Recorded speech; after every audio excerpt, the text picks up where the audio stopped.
যখন টোটোর ব্রেকটা ফেল হয়েছিল আমার শুধু একটাই কনসার্ন ছিল যে যেভাবে হোক নিজে বাঁচা। এটা হয়তো আমাদের মধ্যেকার একটা আন্ডারস্ট্যান্ডিং যে আমি ইমোশনাল হয়ে পড়ছি। হঠাৎ করে খাটাং করে আওয়াজ হলো, ব্রেকটা ভেঙে গেল। মানে যা হোক করে বাঁচিয়ে নিয়েছি গাড়িটাকে, বড় বিপদের হাত থেকে বেঁচে গেছে। মানে যদি খুব স্পিডে থাকতো গাড়ি আর যদি ব্রেকটা ভাঙতো আজকে তো আমি শেষ। এরকম করো না, মরতে চলেছে আমাদের পরের জেনারেশন। দেখি এখন কত কি বলে টাকা পয়সা। আজকে লস যাচ্ছে, এখনো পর্যন্ত যা ইনকাম হয়েছিল তার 2 ডবল বেরিয়ে গেছে। গুড মর্নিং সবাইকে, আরেকটা নতুন ভিডিও আমার জীবনের একটা সুন্দর সকালে তোমাদের সবাইকে স্বাগত। এখন বাজে ঘড়ির কাঁটায় 10:30 আর আমি হয়ে গেছি পুরো রেডি। মা ভিজিয়ে দিচ্ছিল সকালবেলা মেথি মৌরির জল। এই সব জল টল খেলে নাকি শরীর সুস্থ থাকে, মানে পেট ঠান্ডা থাকে। তো আমার মাথা সবসময় গরম, পেট ঠান্ডা রেখে কী হবে জানি না। আমার মনে হয় মেথি মৌরির জলে স্নান করা উচিত, এই যা গরম পড়েছে। যাই হোক, আজকে নাকি আবার সব থেকে বেশি হতে চলেছে। তার উপরে আজকে রবিবার, আজকে মনে হয় প্যাসেঞ্জার পাওয়ার চাপ হয়ে যাবে। আই ডোন্ট নো শেষ পর্যন্ত কি হবে, বাট যেটাই হবে সেটা তোমাদেরকে দেখাবো। Stay tune. আর হ্যাঁ, চ্যানেলে প্রথমবার এসে থাকলে এখনই সাবস্ক্রাইব করে নাও, কারণ শেষে কি ভুলে যাও প্রত্যেকবার। কি বানানো আছে এখানে? ইয়েস, জমে গেছে। আজকে বেস্ট হবে। ঠ্যাঙাবে রে, পড়ে গেলেই পা ঠ্যাঙাবে। দাঁড়াও দাঁড়াও দাঁড়াও, এইবার ফাইনালি তোমাদেরকে দেখাবো যে আজকের ওয়েদার আপডেট। আজকে নাকি হতে চলেছে 43। মাই ডগস। তো ফাইনালি এখন তো টোটো নেবো অ্যান্ড বেরিয়ে যাবো। তবে আজকে আমি চশমা নিয়ে যাচ্ছি না, যেটা করছি সেটা তো এই সানগ্লাসটা পড়ছি। এই সানগ্লাসটা পড়লে সব থেকে বড় যেটা প্রবলেম হয় কি জানো, ভিডিও যখন অন হয় না, এই আলো এমনভাবে রিফ্লেক্ট করে মাঝে মাঝে বোঝাই যায় না যে স্ক্রিনে ভিডিও অন আছে নাকি অফ আছে। তো ওই একটাই সমস্যা হয়, বাকি চোখ তো খুবই ভালো থাকে, কমফোর্টেবল থাকে। আমি আজকে এইটা পরেই বেরোচ্ছি, কারণ যেটা হয় যে আমি দেখলাম আগের দিন চোখ এত জ্বালা দিচ্ছিল, বাড়িতে এসে না পুরো হলুদ হলুদ হয়েছিল চোখ। তো আজকে যেহেতু রবিবার, তো আজকে প্যাসেঞ্জার পাওয়াটা একটু চাপ হতে পারে আই থিঙ্ক। খুব মনে পড়ে জানো তো, যখন ছোট ছিলাম তখন রবিবার পঞ্চতন্ত্র, ঠাকুমার ঝুলি এইসব হতো, টিভির সামনে বসে থাকতাম। সকালবেলা একটা ড্রয়িং ক্লাস থাকতো বা কোনো দিন রিসাইটেশনের ক্লাস থাকতো, আবৃত্তি করতে যেতাম।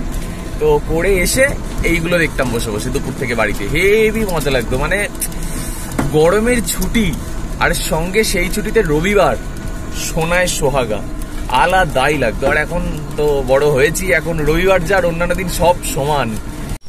টোটোতে ভর্তি প্যাসেঞ্জার নিয়ে যাচ্ছিলাম, হঠাৎ করে সামনেও বসেছিল একজন, হঠাৎ করে খাটাং করে আওয়াজ হলো, ব্রেকটা ভেঙে গেল। মানে যা হোক করে বাঁচিয়ে নিয়েছি গাড়িটাকে, বড় বিপদের হাত থেকে বেঁচে গেছে। মানে যদি খুব স্পিডে থাকতো গাড়ি আর যদি ব্রেকটা ভাঙতো আজকে তো আমি শেষ। তো ঈশ্বর বাঁচিয়ে দিয়েছে, এই জন্য ঠাকুরের নাম করে বাড়ি থেকে বেরোনো উচিত সবসময়। এই গরমের মধ্যে এটাকে এবার ঠেলে ঠেলে নিয়ে যাবো, দেখি কোথায় সারানো যায়। টাকাও তো বেশি কিছু হয়নি, যা প্যাসেঞ্জার পেয়েছিলাম ভর্তি হলো গাড়িতে সেটাও সব নামিয়ে দিতে হলো, অন্য গাড়িতে করে চলে গেল। কপালটাই খারাপ। একটা দোকানে গিয়েছিলাম, তো ওরা বলছে যে সারায় মিস্ত্রি, তার রাস্তা এখনো অনেক বাকি রয়েছে, তো অনেকটা সময় লাগবে। তো আমাকে আরেকটা জায়গা বললো, সেই জায়গাটাতে যাচ্ছি। এখন টোটোতে একটা জায়গায় রেখেছি ছাওয়াতে, কারণ এই রোদ্রের মধ্যে ঠেলে ঠেলে নিয়ে যেতে খুব কষ্ট হচ্ছে। কি করব, কপালে যদি থাকে না কেউ পাল্টাতে পারবে না। তবে মানে আমার যেটা ভালো লাগছে সব প্যাসেঞ্জারগুলো সেফ ছিল, আমি সেফ আছি, এটাই বড় কথা। আরেকটা জিনিস ভেবে একটু চিন্তা হচ্ছে যে এইবার কত টাকা আবার খরচ হবে এই ব্রেকটার পিছনে। আমি আর পেরে উঠছি না ভাই খরচ করতে করতে। এইখানে রেখে দিয়েছি টোটোটা রাস্তার একদম ধারে। আর এইটা ব্রেকটা দেখেছো পুরো ফ্ল্যাট হয়ে আছে, পুরো ফ্ল্যাট। এটা অ্যাকচুয়ালি উঠে থাকে এই পর্যন্ত। এই যে ব্রেকটা পুরো ভেঙে এরকম নিচে ঝুলছে। এই যে এখন ফাইনালি রেলগেটের এই পারে আনতে পেরেছি, এই রাধেশ্যাম জুয়েলার্স, তার সামনে এনে দাঁড় করিয়েছি। এত খারাপ লাগছে না, প্রচুর প্যাসেঞ্জার রয়েছে, বেকার এইরকম হয়ে পড়ে রয়েছে। এখন দোকানে নিয়ে যাবো। তবে যেটা করেছি, ঠেলে ঠেলে কিছুটা আনার পরে যখন খুব টায়ার্ড লাগছিল, তখন একদম একে বা দুয়ে টোটোটা হালকা হালকা করে চালিয়ে নিয়ে যাচ্ছি। সময় বেশি লাগবে কিন্তু কষ্টটা একটু কম হবে এই গরমকালে। তো ফাইনালি এখন চলে এসেছি টোটো সারানোর দোকানে। এই যে পিছন দিকে আরো অনেক টোটো দাঁড়িয়ে রয়েছে, এই যে। তো দেখি এখন কত কি বলে টাকা পয়সা। আজকে লস যাচ্ছে। দেখো না, ভেঙে গেছে, ওটা আমি এখন নিচে করে রেখেছি। হ্যাঁ দেখো, তুলে রেখেছি। তো কাকা এখন ফাইনালি এটা সারাচ্ছে, আর বললো যে নতুন একটা ওই রডটা নতুন লাগাতে হবে। তো এখন দেখি লাগিয়ে কত কি খরচ পড়ে। ব্রেক সারানোর কাজ তো হয়ে গেছে, সব মিলিয়ে পড়লো আমার 80 টাকা। তো মোটামুটি সকাল থেকে এখনো পর্যন্ত যা ইনকাম হয়েছিল তার 2 ডবল বেরিয়ে গেছে। তো এখন বাজে 12:30। প্যাসেঞ্জার কেমন পাবো জানি না, রবিবার আজকে। এইবার যাই দেখি যদি টাকাটা তুলতে পারি। যখন টোটোর ব্রেকটা ফেল হয়েছিল আমার শুধু একটাই কনসার্ন ছিল যে যেভাবে হোক নিজে বাঁচা আর প্যাসেঞ্জার গুলোকে বাঁচানো। তো সেইটা কমপ্লিট হয়েছে, ব্যাস, বাকি আমার সব ঠিক আছে। ওয়েদার বলছে এখন 42 ডিগ্রি, আর আমি এখনো পর্যন্ত বাইরে, কারণ আজকে তো ওভার টাইম করতেই হচ্ছে, নাহলে টাকা কমপ্লিট হবে না। এখনো পর্যন্ত হয়েছে 250 টাকা মতো, আই থিঙ্ক, গুনিনি, দেখি আরো কতক্ষণ ধরে খাটতে হয়। তো লাস্ট আরেকবার বাজারের দিকে যাব, যা হলো হলো, যদি না হয় তাহলে এবার বাড়ি চলে যাবো, কারণ এরপরে গিয়ে অন্যান্য কাজ আছে, সেগুলো তো কমপ্লিট করতে হবে না। মানে মুখে গরম হাওয়া লাগতে লাগতে এমন অবস্থা হয়েছে, শুরুর দিকে একটু জ্বালা জ্বালা দিচ্ছিল, এখন আর বুঝতেও পারছি না হাওয়া লাগছে নাকি লাগছে না। পুরো মুখ শুধু বুঝতে পারছি, মুখটা পুরো মানে ওই ফুটন্ত জলের মতো যেন টকবক করে ফুটছে মুখটা, এইরকম মনে হচ্ছে। টোটো চালাতে চালাতে আমি একটু এইরকম সাইডে ঢুকে গেছিলাম, এইখানটা শুধু ছাওয়া দেখো, এই হচ্ছে গরমকালেও শান্তি।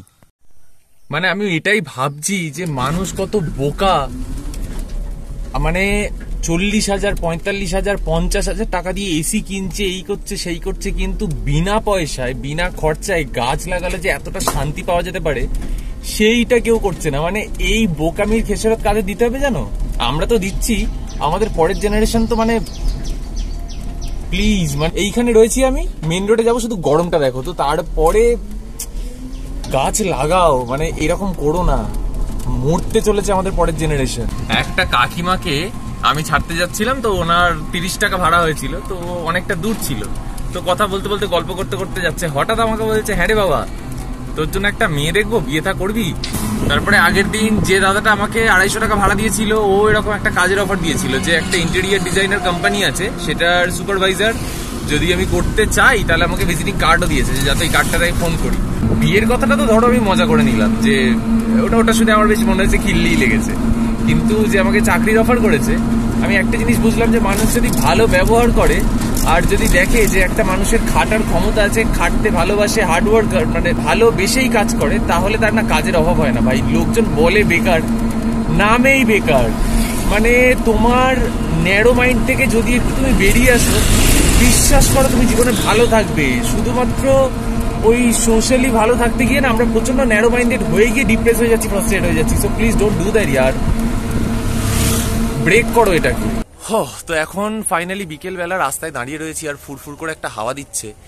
যতটা গরম ছিল আজকে দুপুর বেলাটা, বিকেলটা কিন্তু বেশ একটা শান্তির হাওয়া দিচ্ছে, গাছপালা নড়ছে একদম ফুরফুর করে। হঠাৎ করে ওয়েদারটা চেঞ্জ হয়ে গেল, তাই না? দারুণ ওয়েদার, কে বাত। বসন্ত এসে গেছে, দেখো বসন্ত এসে গেছে। আহা, কেন আমাকে দেখে বসন্ত এসে গেছে মনে হচ্ছে? না মানে ভালো লাগছে সেটাই বললাম আর কি। তাই বল, বসন্ত এসে গেছে তো আমি ভালো, আমাকে খিল্লি কেন করবো? আবার গালে হলুদ লাগিয়েছে, দেখো হলুদ, মেহেন্দি দেখায়। হ্যাঁ, এটাকে দেখে অনেকটা গিটারের মতো লাগছে, কারণ নিচের এইটাকে এখনো মোছেনি, বাট ভালো লাগছে, গুড। কিন্তু একটাই অসুবিধা হচ্ছে যে শাড়ি পরে আমি মাঝে মাঝে শাড়ি জড়িয়ে পড়ে, রাস্তায় লাইট জ্বলে উঠলো। হ্যাঁ, আরে আমি মাঝে মাঝে শাড়ি জড়িয়ে দেখছিস না, মাঝে মাঝে হোঁচট খাচ্ছি। এরকম ভিডিও করার সাথে সাথেই একদম এখান থেকে লাইট জ্বলে উঠলো, ল্যাম্পপোস্টে সাদা আরো চকচক করে উঠলো, এবং প্রমাণ করে দিল কে বেশি ব্রাইট কালারের। অবভিয়াসলি তোমরা দেখতেই পাচ্ছ, আসার কিছু আছে এখানে। আজকে আবার টোটোর এইটা সব ঠিক আছে, আজকে চার্জার জাম হয়ে গেছে, এরকম ভাবে এখান থেকে বের করতে হচ্ছে না। বাবা তো তখন থেকে মনে হয় ও জানাড়া দিয়েছে, টোটোর ডান দিকের চাকা বাঁ দিকে চলে গেছে, নড়ে, কিন্তু চার্জার নড়েনি। গাড়ি ঘোড়া নিয়ে না খুব অদ্ভুত একটা আছে, প্রবাদ আছে, যে যার ঘোড়া বা যার গাড়ি শুধুমাত্র তার হাতেই বশ, মানে যদি অন্য হাতে যায় তাহলে এত মানে বিরক্ত করা শুরু করবে যে সে বিরক্ত হয়ে যাতে আগের ওনারের কাছে পাঠিয়ে দেয়। মানে এটা গাড়ির মধ্যেও নাকি এরকম একটা ব্যাপার থাকে, মানে যারা ফিল করতে পারে। আর বিশ্বাস করো, মানে আমি বেসিক্যালি কিন্তু খুবই গাড়ি ভক্ত, আমার ভালো লাগে চালাতে, যে কোনো জিনিস চালাতে আমার ভীষণ ভালো লাগে। মানে সে সাইকেল হোক, বাইক হোক, টোটো, গাড়ি হোক, যা হোক, চালাতে আমার ভীষণ ভালো লাগে। কিন্তু বাবারও না এই টোটোটা বাবার চালাতেও ভীষণ ভালো লাগে। তো ন্যাচারালি আর কি যার হাতে বস এটা, মানে তো অন্য হাতে এসছে বলেই হয়তো এত সমস্যা করছে। এবার এটা কেন বলছি সেটা তোমাদের বলছিলাম।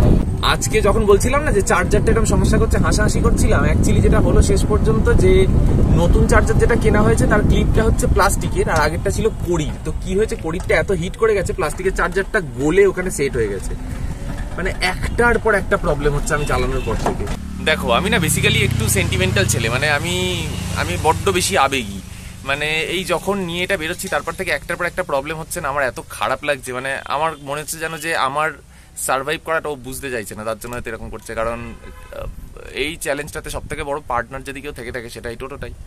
তো যেটা অদ্ভুত ব্যাপার, খারাপও লাগে। তো জানি না কখন কি হয় না হয়, বাট আস্তে আস্তে হয়তো এটাও সেট হয়ে যাবে। তো যতক্ষণ হয়তো এই গিয়ে বুঝে যাবে ব্যাপারটা, আর যে যখন প্রবলেম করবে না তখন হয়তো গিয়ে অ্যাকচুয়ালি আমার যে প্রবলেমটা সলভ করার জন্য ওর হেল্প লাগছে, সেদিন গিয়ে হয়তো আমার সেই প্রবলেমটা সলভ হয়ে যাবে। তো এটা হয়তো আমাদের মধ্যেকার একটা আন্ডারস্ট্যান্ডিং, যে আমি ইমোশনাল হয়ে পড়ছি আর কি, যে আমাদের মানে আমার আর ওর জীবন কোনোভাবেই ম্যাচ করতো না। আমি অন্য কিছু করতাম জীবনে, ওর পারপাস ছিল অন্য। যখন আমাদের দুজনের পারপাসটা এক হয়ে গেল, কেমন বুঝতে পারছি যে ওর কতটা প্রয়োজন আমার এই চ্যালেঞ্জের জন্য, তখন কিন্তু ও আমার জন্য বদার করছে। তো মাঝে মাঝে মনে হয় ওর ক্ষমতা বেশি না আমার। জানি না, যেদিন গিয়ে হয়তো আমাদের এই প্রবলেমগুলো আস্তে আস্তে নিজেদের মধ্যে আন্ডারস্ট্যান্ডিং হয়ে যাবে, সেদিন গিয়ে হয়তো আমরা চ্যালেঞ্জটা ওভারকাম করে যাবো। খুব অদ্ভুত একটা জিনিস ফিল করছি, আর ভাবলাম তোমাদের সবার সাথে একটু শেয়ার করে নি। সেটা হচ্ছে যে এতদিন ধরে ধরো যাই কিছু চালিয়েছি, বাইক হোক, সাইকেল হোক, যাই হোক, যেটাই চালিয়েছি বলো, সেখানে না সবসময় মনে হয়েছে যে একটা ফিল আছে, একটা অন্যরকম ব্যাপার রয়েছে। আবার ছোটবেলায় আমরা অনেকেই একটা গল্প পড়েছিলাম না, যে অযান্ত্রিক। আজকে যখন আমার সার্ভাইভ করার জন্য এটা করছি, আর যখন মানে আমি বিশ্বাস করো এটা চালাই কনফিডেন্টের সাথে, যে এটা অ্যাকচুয়ালি আমার চ্যালেঞ্জটা ওভারকাম কর। জিমি, আমি কথা বলছি ভাই। তো যখন এই চ্যালেঞ্জটা নিয়েছিলাম তখন আমার কনফিডেন্স ছিল যে ওর সাথে থেকে এই চ্যালেঞ্জটা আমি ওভারকাম করে যাব। কিন্তু যখন একটার পর একটা প্রবলেম হচ্ছে না, আজকে ফিল করছি যে অযান্ত্রিকে মোস্ট প্রবাবলি আমার এই মুহূর্তে মনে পড়ছে না, যদি ভুল করি ক্ষমা করে দিও, নামটা ছিল মনে হয় বিমল। ওই সিনেমাটা বা ওই গল্পটা যারা যারা পড়েছো তারা জানো। আমি না ফিল করতে পারছি আজকে ফার্স্ট টাইম, আমি মনে হচ্ছে আরেকবার পড়ি ওটা, সিনেমাটা আরেকবার দেখি, একটা অদ্ভুত ফিল করছি। এখন একটা জিনিস বানিয়েছি যেটা হচ্ছে গরমের মধ্যে ঈশ্বর সমান লাগে। এই যে না, মানে কেউ ভেবো না যে এটা দুধ, গ্লুকন-ডির বোতলে দুধ মিশিয়েছি, একদমই না। আমি একটু কুঁড়ে প্রকৃতির মানুষ, অপশানই থাকে আমাদের কাছে যে মিক্সি চালিয়ে বা ডাল ঘাঁটা দিয়ে এরকম ঘেঁটে ঘেঁটে ঘেঁটে ঘেঁটে তোমরা লস্যি বানাতেই পারো। কিন্তু আমার কাছে কথা হচ্ছে যে কাজগুলো নর্মালি হয়ে যায় তার জন্য এত খাটনি কেন ভাই? তো আমি এর মধ্যেই বরফ টরফ সবকিছু দিয়ে, টক দই দিয়ে ভালো করে শেক করে একদম বানিয়ে দিয়েছি। তাই প্রথম আমার শর্টকাটে রান্না করা গ্লুকন-ডির বোতলে বানানো লস্যি ট্রাই করতে চলেছে আমার মা। তো যদি এটা খেতে বিষের মতো হয়, মরলে মা মরবে, আমি বেঁচে থাকতে চাই, নাহলে টোটোকে চালাবে। এই যে মা এখন গ্লাস নিয়ে রেডি, ওই গ্লাসটা দেখাও, উঁচু করে তোলো, একদম উঁচু করে তোলো। ইয়েস, চলো একদম ফার্স্ট পেক। এই তো জীবন। না রে বাবা, কেমন হবে এটা, কি করলো বলতো? আরে খাও খাও, দেখো। ও শুধু বলো যে স্বর্গের অমৃতটা কার হাত দিয়ে বানানো ছিল। এক নিঃশ্বাসে খাচ্ছে, এক নিঃশ্বাসে। ও ও আরে পিকে ভাঙরে, মাগো গলা এমনি ঢলে গেছে ঠান্ডা জল খেয়ে খেয়ে, কিন্তু দারুণ হয়েছে। ঢালো। তো আমি কোন রকম চান্স নিইনি, ভিডিও অন করেই টেস্ট করব, বলা যায় না হয়তো খুবই খেতে খারাপ, আমাকে দিয়ে খাওয়াচ্ছিল। দারুণ হয়েছে, দারুণ। গরমের সময় ঠান্ডা যাই হোক না কেন ভালো লাগবে, আর ভালো হয়েছে। হালকা হালকা মিষ্টি, আর গলা থেকে পুরো ফিল করা যাচ্ছে যেন একদম চিড়ে নামছে। কেন হচ্ছে এটা বলি, আমি নুনটা একটু কড়া করে দিয়েছি। গলায় যেটা লাগছে হালকা, ওটা নুনের স্বাদটা এনার পছন্দ হয়েছে, মানে এই বিরাট ব্যাপার, না হলে কিন্তু হুট করে বলে না। আর এখানে দুটো ডিম একসাথে মা ভেজে দিয়েছে, আর এখানে রয়েছে ইয়েস জল ঢালা ভাত। এখন এখানে রাখা হচ্ছে এঁচোড় চিংড়ি, আর তার সাথে রয়েছে এই যে গন্ধরাজ লেবু। তো এবার ফাইনালি আমি একটু জল ঢালা ভাত খাবো শান্তিতে, কোনো ভিডিও আর বানাচ্ছি না, খেয়ে দিয়ে নেবো। নিয়ে এই ভিডিওটা যেটা আমি করছি এটা এডিট কমপ্লিট করব, থাম্বনেল বানাবো, রেন্ডারে ফেলবো, চাপিয়ে দেবো আপলোডে, দিয়ে আমি শোবো অ্যান্ড ঘুমোবো। কারণ অনেস্টলি বলতে গেলে আজকে প্রচণ্ড কষ্ট হয়েছে, তোমরা জানো ওই গাড়ি ফাড়ি ঠেলে আনা গরমের মধ্যে খুবই কষ্ট হয়েছে। তো যাই হোক, আজকে দিনটা তো এরকমই কাটলো সব মিলিয়ে। হ্যাঁ, যেটা কথা হচ্ছে চ্যানেলের নাম মোটামুটি একটা ঠিক করে ফেলেছি, তো ওটা নিয়ে আর একটু ভাববো, ভেবে কাল কি পরশুর মধ্যে আমি নামটাও বলে দেবো। আর চ্যানেলের নাম তো তোমরা দেখেই নেবে যে চেঞ্জ যখন হয়ে গেছে তো কি নাম দিয়েছি। তো এখনো পর্যন্ত আমি ভাবছি। আর যেটা কথা হচ্ছে, তোমরা যদি কোনো নাম সাজেস্ট করতে চাও ডেফিনেটলি করতে পারো কমেন্ট বক্সে। তো আজকের ভিডিওটা এখানেই শেষ করছি। খারাপ ভালো কেমন লাগলো ডেফিনেটলি জানিও, আর ভিডিওতে কি কি ইমপ্রুভ করতে পারি এই ক্যামেরা কোয়ালিটি বাদ দিয়ে। ফোন তো কিনছি, দাঁড়াও টোটো চালিয়ে সাকসেসফুল হই। তো আর কি কি চেঞ্জ করতে পারি আমি আমার স্টাইলে, আমার কন্টেন্টে, সেটা ডেফিনেটলি আমাকে সাজেস্ট করো আমার কমেন্ট বক্সে। আর তোমরা মাঝে মাঝে, আজকে একটা দাদা কমেন্ট করেছে, এত বড় একটা কমেন্ট করেছে আর এত ভালো একটা কমেন্ট করেছে না, আমি তখন গাড়ি নিয়ে রাস্তাতেই সার্ভাইভ করছি, কমেন্টটা হঠাৎ করে আমার চোখে পড়েছে জানো তো, অ্যান্ড আমি ইমোশনাল হয়ে পড়েছি দেখে। আমি বলছি আহা, এই আর কিসের জন্য করব, এর থেকে বড় শান্তি আর কি আছে যে মানুষ সাপোর্ট করছে, মানুষ বুঝতে পারছে আমার লড়াইটা। তো আজকে আমি একটু রয়েইছি ইমোশনাল, তো আর বেশি কথা বাড়াবো না, ভিডিওটা এখানেই শেষ করছি। নিজেদের খেয়াল রাখো, কালকে দেখা হচ্ছে ঠিক একই সময় একই জায়গায়, শুধু চ্যানেলের নামটা দেখছি কবে পাল্টাই। বাই।